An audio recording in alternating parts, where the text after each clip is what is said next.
lidando com pessoas difíceis. Talvez você que esteja me assistindo aqui agora esteja passando por problemas, por dificuldades, talvez no trabalho, na vida pessoal, talvez você conviva com pessoas extremamente difíceis e com poucas habilidades de adaptação. O que fazer nesses momentos?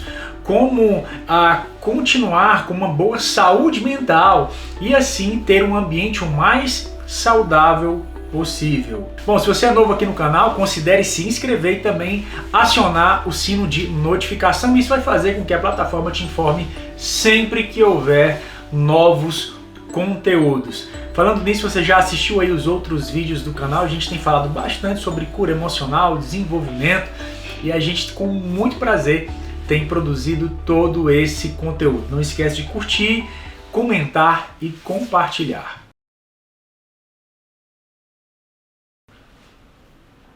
Bom, antes de te falar e trazer aqui algumas orientações sobre como lidar com pessoas difíceis, com poucas capacidades adaptativas, eu preciso fazer aqui uma exceção. Note, não estamos falando de pessoas aqui violentas que têm o hábito de agredir verbal, moral e fisicamente, ok? Nós estamos falando de pessoas que têm, como mencionei anteriormente, essa dificuldade de lidar com o contraditório, pessoas com uma perspectiva muito rígida da vida, pessoas essas que muitas vezes é um pai, um esposo, uma filha, uma irmã, pessoas que você ama. Então é importante essa habilidade de se relacionar com essas pessoas para que assim também você possa ser aí uma boa influência para ela. Bom, tendo dito isso, preciso começar falando de uma forma muito específica. Vale dizer que pessoas que geralmente apresentam uma maior dificuldade de se adaptar e de se relacionar carregam consigo uma história, carregam consigo um viés, uma maneira peculiar de interpretar a vida e as pessoas. Muitas vezes, pessoas extremamente difíceis de se relacionar carregam uma interpretação, digamos, enviesada por uma ferida, por um trauma, por uma dificuldade, por uma alta carga ou demanda de estresse. Dizendo isso, eu quero trazer a primeira dica, que é a primeira orientação para que você possa lidar de forma saudável com pessoas difíceis. E a minha primeira dica é a empatia, ou seja, essa nossa capacidade de fazer esse esforço de se colocar no lugar do outro e tentar interpretar e ver a vida debaixo dessa ótica. Será que eu ou você, se tivéssemos passado pelas mesmas situações que aquela pessoa passou, será que nós não seríamos então aí alguém, talvez um chato, alguém difícil de lidar? Eu acho que esse exercício ele é válido e tentar compreender, se ver na pele do outro é um excelente exercício. Segundo ponto aqui que eu considero de muita importância é limites. E quando eu falo de impor limites, eu não estou falando de fazer um contraponto de forma abrupta, eu estou falando de uma linguagem. Porque na verdade o limite bem pregado, ele se apresenta como um modelo de linguagem. Quando você fala o que você pensa, você está deixando muito claro alguns limites. Quando você traz a sua segunda opinião, você está trazendo ali de forma muito clara quais são os limites que circulam em torno desse diálogo e desse relacionamento.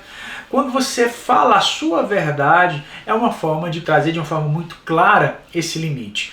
O grande ponto aqui nessa linguagem que estamos querendo estabelecer com esse conceito de limite é justamente não se apresentar como uma rivalidade. Note, é muito importante aqui ter essa maturidade e essa sabedoria, essa habilidade emocional. Geralmente pessoas difíceis de lidar possuem um acervo de inteligência emocional um tanto quanto reduzido. Para essas pessoas é mais difícil retrair, esperar, talvez ouvir um pouco mais.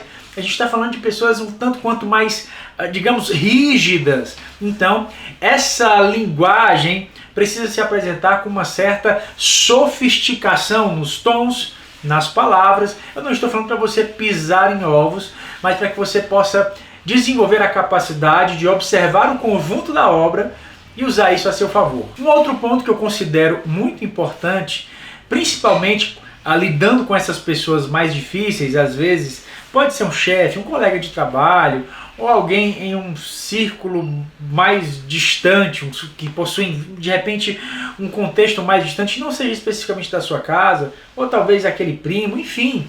O grande ponto que eu considero aqui de fundamental importância é procure pontos em comum, assuntos que sejam do interesse e do agrado dos dois. A partir do momento que você passa a gastar mais tempo investindo em um ponto em comum, em um aspecto positivo, você fortalece o vínculo, gerando mais abertura para falar o que você sente e até mesmo fazer pontuações específicas com relação a essa excentricidade do outro. Em outras palavras, você vai ter mais oportunidade para pontuar sobre a chatice do outro. Então isso é muito importante. Procure investir nesses pontos em comum para fortalecer esses vínculos, para que esse chato, essa pessoa difícil, passe a te ver mais como um aliado do que como um adversário. Bom, gente, se todos esses pontos que a gente trouxe aqui, todas essas dicas que a gente trouxe aqui, elas falharem, considere manter uma certa distância, considere não discutir, considere deixar com que essa pessoa tenha a oportunidade e o privilégio de aprender com seus próprios erros. Muitas vezes a gente tem uma certa dificuldade de deixar as pessoas com os seus próprios problemas e muitas vezes essa é a melhor coisa que nós podemos fazer pelo outro. Bom, eu espero que vocês tenham gostado. Não esquece de curtir, comentar, compartilha para aquele seu amigo super chato ou aquele seu parente que é uma pessoa mais difícil de lidar.